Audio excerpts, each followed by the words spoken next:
Reveticus and his fellow slaves, Felicitas, Saturnius, and Secundius, and with them Vibia and Perpetua, a newly married woman of good family and upbringing. Her mother and father were still alive, and one of her two brothers was a catechist, like herself. She was about 22 years old and had an infant son at the breast. While we were still under arrest, my father, out of love for me, was trying to persuade me and shape my resolution. "Father," I said, "do you see the space here, for example?" "Yes, I do," said he. And I told him, could it be called by any other name than what it is? And he said, no. Well, so too, I cannot be called anything other than what I am, a Christian. At this, my father was so angered by the word Christian that he moved towards me as though he would pluck my eyes out. But he left it at that and departed, vanquished along with his diabolical arguments. For a few days afterwards, I gave thanks to the Lord that I was separate from my father, and I was comforted by his absence.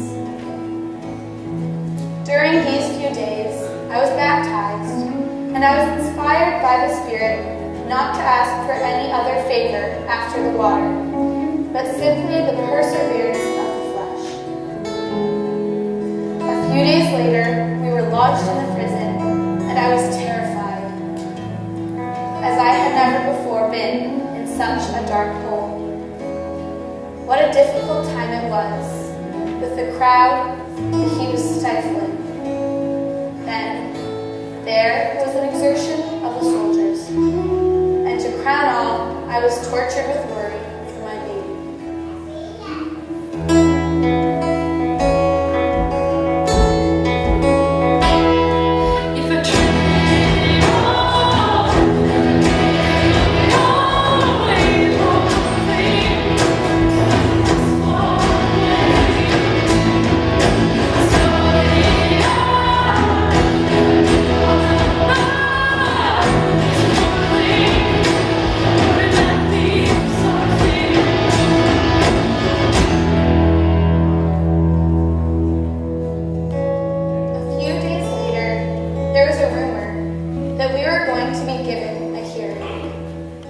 My father, worn with worry, came to see me with the idea of persuading me.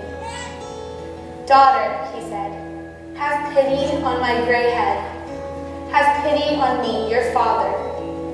If I deserve to be called your father, if I have favored you above all your brothers, if I have raised you to reach this prime of your life, then do not abandon me to be the reproach of men. Think of your brothers, think of your mother and your aunt. Think of your child who will not be able to live once you are gone. Give up your pride. You will destroy all of us. None of us will ever be able to speak freely again if anything happens to you." This was the way my father spoke out of love for me, kissing my hands and throwing himself down before me. With tears in his eyes, he no longer addressed me as his daughter. I was sorry for my father's sake, because he alone, of all of my kin, would be unhappy to see me suffer. I tried to comfort him, saying, "It will all happen in the prisoner's dock, as God wills.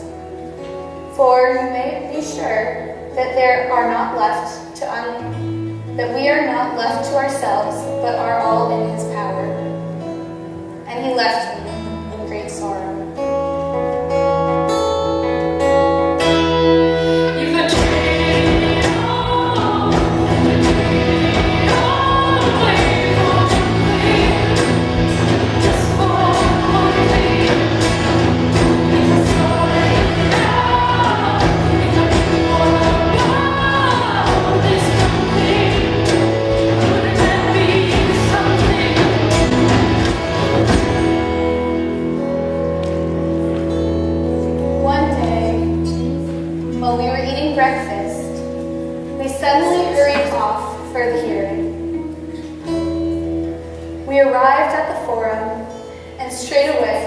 story went about the neighborhood near the forum, and a huge crowd gathered. We walked up to the prisoner's dock. All the others, when questioned, admitted their guilt. Then, when it came my turn, my father appeared with my son. He dragged me aside and he said, "Perform the sacrifice. Have pity on your baby." Hilarious. The governor, who had received his judicial powers as the successor of the late proconsul Timinius, said to me, "Have pity on your father's gray head. Have pity on your infant son. Offer the sacrifice for the welfare of the emperors." "I will not," I retorted. "Are you a Christian?" said Hilarious. And I said, "Yes, I am." When my father persisted in trying to dissuade me, Hilarious opened him to be thrown to the ground and beaten with a rod. I felt sorry for father, just as if I myself had been beaten. I felt sorry for his pathetic old age. Then Hilarious passed the sentence on all of us. We were condemned to the beasts in the arena. And we returned to the prison in high spirits.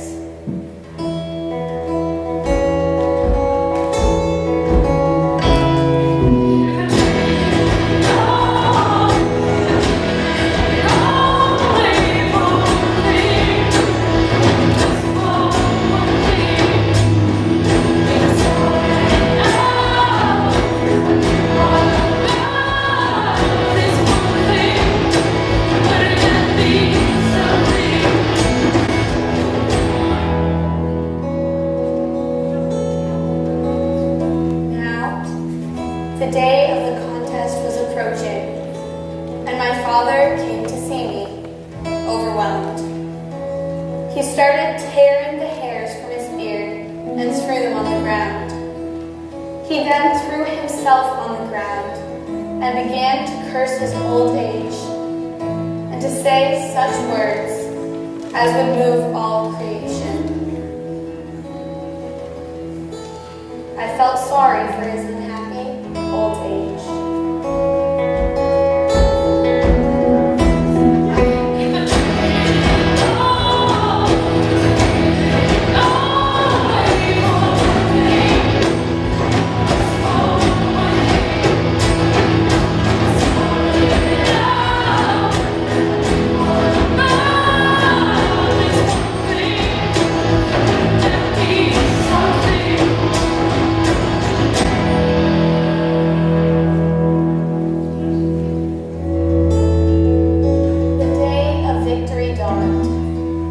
We marched from the prison to the amphitheater joyfully, as though we were going to heaven, with calm faces, trembling, if at all, with joy rather than fear.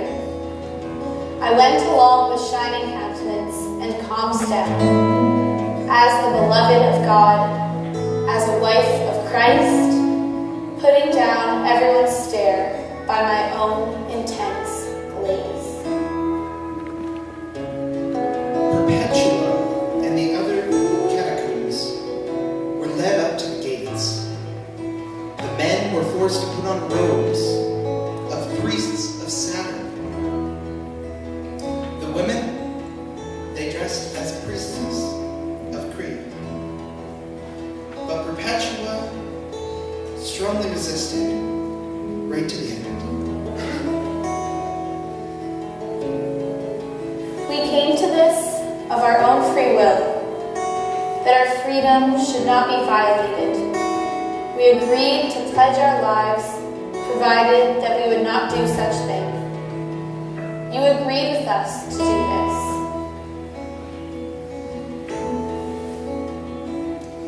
So they were brought into the arena, just as they were. Perpetua began to sing a song. The crowds became enraged and demanded that they be scourged before a line of gladiators. And they rejoiced in having obtained a share in the Lord's suffering. Saturnicus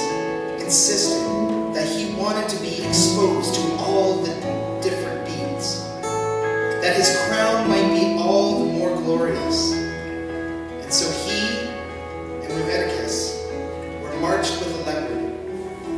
And then, while in the stokes, they were attacked by a bear. As for Satis, he was marched with a wild boar. Then when he was bound into the stocks awaiting a bear, the animals refused to come out of the cage. So Satis was called back once more, unhurt. The young women, however, were stripped naked, placed in nets, and brought into the arena. Even the crowds were horrified when they saw that one of them was a delicate young girl, and the other was a woman fresh from childbirth, with milk still dripping from her breast. And so they were brought back again and dressed in unbelted tunics. First, the heifer tossed Perpetua, and she fell onto the ground. Then she got up, and seeing that Felicitas had been crushed to the ground, she went over to her, gave her hand, and lifted her up. Then the two of them stood together. Then she called her brother and spoke to him, together with the catechist, and said, "You must all stand fast in the faith, and love one another, and do not be weakened by what we have gone through." And so the martyrs got up and went to the spots of their own accord. And kissing one another, they sealed their martyrdom with the ritual kiss of peace. The others took the sword in silence and without moving, like specially stabbed. Perpetua screamed as the sword stuck her on the bone. Then she took the trembling hand of the young gladiator and guided it to her throat. It was as though so great a woman feared she was so unclean spirits could not be dispatched unless she herself were willing.